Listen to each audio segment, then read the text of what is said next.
Hey there, it's your boy Foxy, back for more relationship stories. He doesn't know any better. Follow up. Original post. My parents, dad is 54 and mom is 52, are angry with me for not ignoring my older brother's 32 predatory behavior. Just a little context about my older brother and the situation at hand.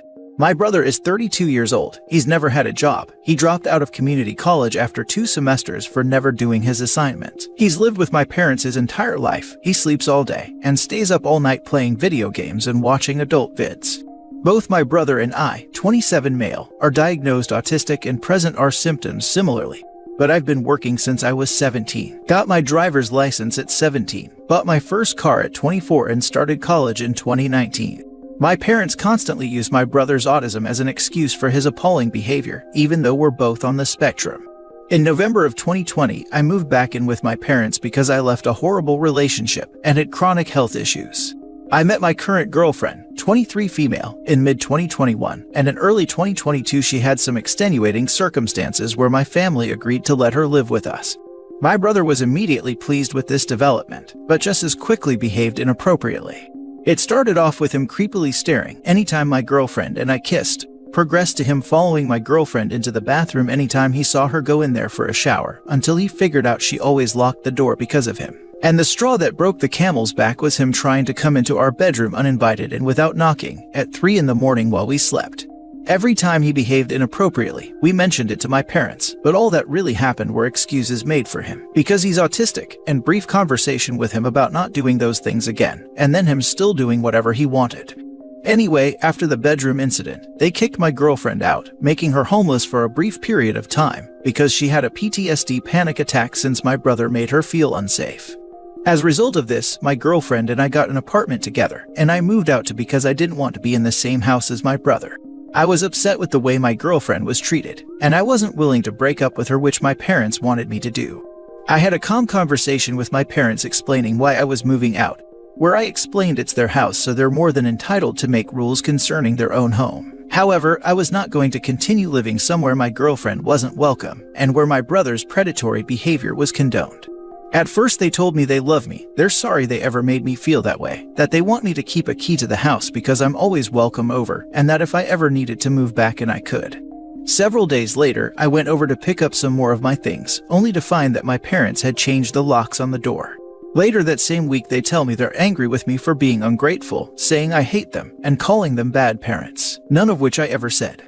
They went on to tell me that they didn't want to speak to me for a week because they were upset, needed time to process, and because they thought I needed to feel what it was like to be cut out of the family. I respected their wishes, and later my parents agreed to family therapy, which they quickly backed out of because they were only willing to do it over a 3-way video call, and my therapist website wasn't able to do that. I'm not sure why, but my therapist said it wasn't doable, at which point I told my parents I would be willing to attend family therapy with a therapist of their choice who could do the 3-way video call, but that had yet to happen. That same Sunday my parents invited me over for dinner, which I thought went well, only to find they would continue to dodge my calls and leave my texts on read after that night. They eventually contacted me and told me to stop using their house as storage and to pick up my things, despite requesting that I stay away for a week. My girlfriend and I go over to pick up the rest of our stuff, which was awkward but quick.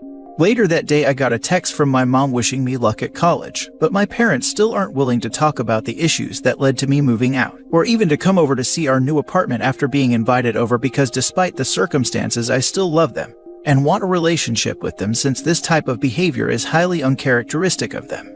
Understandably, my girlfriend isn't fond of them, but told me she doesn't mind me inviting my parents over because it's important to her that I have a relationship with my parents for the sake of my mental well-being.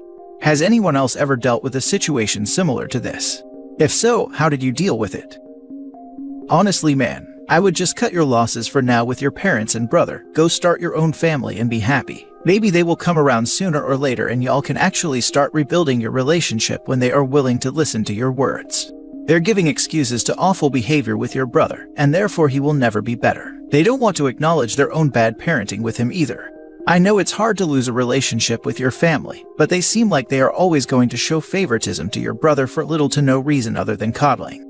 If you really want to repair the relationship, I can't see how you would do so without there being several serious discussions with your parents that they are receptive to, or at least become receptive to eventually. In my opinion, it's not worth feeling unwelcome in your own home, your girlfriend getting kicked out over your brother's awful behavior, and them getting angry at you for you not liking how badly they are coddling your brother if they won't listen at all. Maybe some time apart and some strict boundaries with your parents could give you both some time to sit on things and think about what's going on. Then you could come back to them and try the conversation again. Also, putting some space between you will make it easier to say no to the inevitable. We're getting older. Now it's your turn to take care of brother in a few years.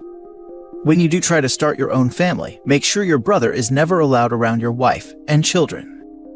Your parents aren't willing to do the work to repair the relationship. They want you to chase after them to prove to themselves that they are right and you are wrong.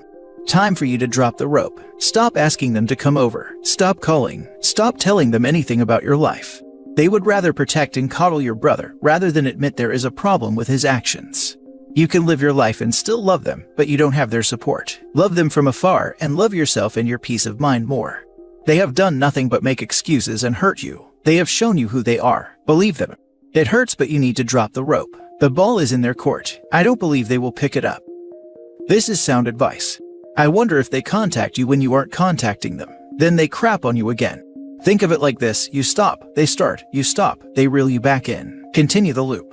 Next time they contact you, just give them a pass and watch them start to grovel for your attention the more you ignore their offers. I want to suggest that you let your parents know that in the future you have no intention of allowing your brother to live with you, nor will you be responsible for his ongoing care. They majorly contributed to how your brother is today, so they need to be responsible to ensure whatever arrangements needed for when they are no longer able to care for him are in place. Example, if they leave him their house to live in, they better make sure he is capable of doing what is needed to keep it up and pay the associated utilities and whatnot, or have an organization that will do that part for him. And congratulations on moving out on your own.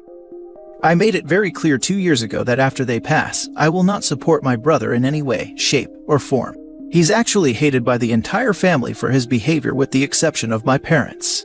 My grandfather outright told me that my brother's choices and lifestyle bother him so much that I'm in his will and my brother isn't.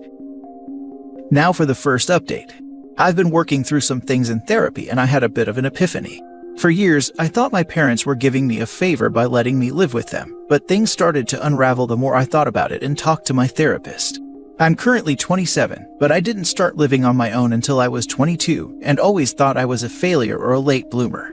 But then I remembered I tried moving out on my own when I was 20. I found a friend was willing to be my roommate at that time, and we were apartment hunting together. I eventually told my parents I wanted to move out, and my mom told me they wouldn't be able to afford the rent for their apartment if I wasn't there to pitch in, and my dad asked me, "How are you gonna find a roommate? You can't even find someone to hang out with you on your birthday." When I lived with them, I didn't give them all my money from work, but I could never save more than $500 because they would inevitably fall behind on some bill, and I would have to help. And a lot of times I didn't have the money to help, so it was normal for me to sell my things at a pawn shop to pitch in, which was never asked of my older brother. I only had to stop contributing to my parents' finances once we were homeless in 2018 and reconnected with my extended family who let us couch surf, and they told my parents they thought it was weird I gave them so much money. When my parents lived in New York and I lived alone in Texas for 2 years, I was actually thriving, with the exception of my horrible ex and chronic health issues.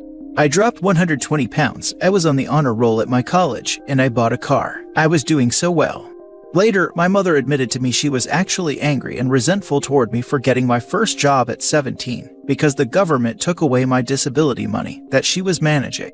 I feel like that's one reason why my older brother is still treated as the golden child. He still gets disability that my mom manages 100% and is fairly obedient to her. It just made me think, wow, sorry I'm such a disappointment because I wasn't an obedient little disability check for you, and I wanted a life of my own. I was also molested in my school in first grade by a neighbor's teenage son, and when I asked my mom why she wasn't more protective of me, she said, "I was so concerned with making sure that never happened to your brother, that it never occurred to me that it could happen to you." I used to think my parents were very moral and ethical people, but the more therapy I go to, the more I'm noticing patterns.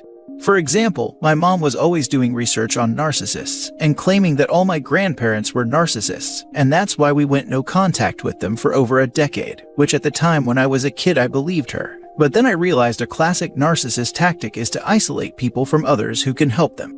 I even remember being a freshman in high school and my mom scaring me by convincing me that my grandfather had hired private investigators to stalk us, which, knowing my grandfather now that I'm an adult, is something he'd never do.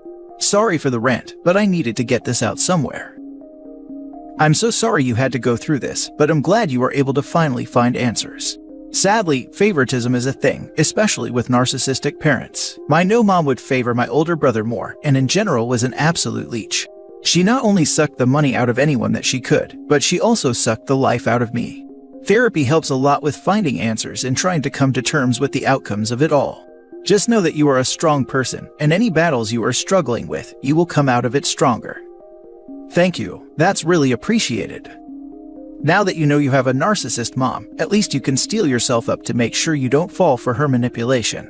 I hope you have learned to say no anytime she asks for money. Let them deal with their own crazy without getting yourself into it. Good luck and try to keep them out of your life as much as possible. Now for the latest update. A while back, I, 27 male, shared a post in this group about my older brother's, 31, inappropriate and predatory behavior toward my girlfriend, 23, and how my parents were condoning and making excuses for his behavior. The excuse being that he's autistic, so he doesn't know any better, even though both of us are autistic, and both of us are considered high-functioning and low support needs. Anyway, since the incident, my girlfriend and I have gotten an apartment together and things have been going well. My parents have been very low contact because they're salty that I didn't dump my girlfriend and excuse my brother's creepy behavior. During this whole situation, my grandfather has been nothing short of a rock for me. He and my step-grandmother have been offering me advice, helped me get career counseling services, wants to help with my tuition now that I'm back in college, and have offered to buy plane tickets for both my girlfriend and I to fly cross-country to spend Thanksgiving with them and get the opportunity to introduce my girlfriend to them. He's been very clear that he sides with me on the disagreement with my parents because he doesn't agree with my brother's behavior, and has stated the obvious that my parents don't seem to grasp, which is that I'm a grown man and can date who I want and live my life as I see fit. I feel really lucky to have him around, but at the same time, I'm still incredibly frustrated with my parents. I have a large extended family, and I've heard through the grapevine that my parents want me to move back with them, but on their terms, and they're going low contact with me to teach me a lesson. And all I can think is, what kind of delusional fairy tale world do they live in, where I would abandon a healthy relationship with my girlfriend and having my own place, to move back in with them, just to be the scapegoat for all of my brother's BS.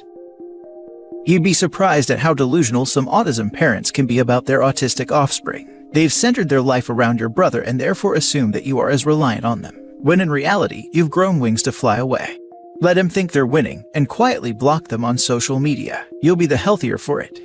P.S. As an autistic person, your brother's autism is no excuse. He's just a prick. The thing is, my mom can barely even claim to be an autism parent. We've both been diagnosed for over 14 years, and I had to explain to her what stimming was last year, which shows me she doesn't know a damn thing about it. She just uses autism as an excuse whenever my brother acts like a pervert. One day your brother is going to learn the hard way. Sucks that you'll actually have to successfully victimize someone to see charges though. I was talking about him grabbing someone, and their boyfriend doesn't take that very well, and long story short, brother in hospital. I would honestly pay good money just to see him get beat down after all the nonsense he gets away with. But he won't do that since he's a coward and a shut-in. The only reason he targeted my girlfriend is because my parents, brother, girlfriend, and I were all living together at one point, and he thought he could get away with it sharing a living space, since any retaliation would be met with his mommy coming to rescue him and justify his behavior. Brother is going to creep the wrong woman one day, and I highly doubt the judge will accept he's autistic as a defense. You're not wrong, but knowing my mother, she'll get the creep a good lawyer. I have to wonder how your brother is going to function once your parents pass on. He won't, and I will laugh watching him struggle to figure out adult life for the first time in his 50s or 60s. This is why your parents want you to come back, to be the caregiver. I already told them years ago that when they die, I'm not helping him and he's on his own. Yikes at them using their kid for disability income, and then making him pay them once he started working. And I don't understand them kicking out the girlfriend when brother barged in. Makes zero sense unless OP neglected to mention that there was a big argument or fight over it afterwards. Whole thing is very bereft of details, honestly, but sounds like OP thrives away from his parents, so good for him.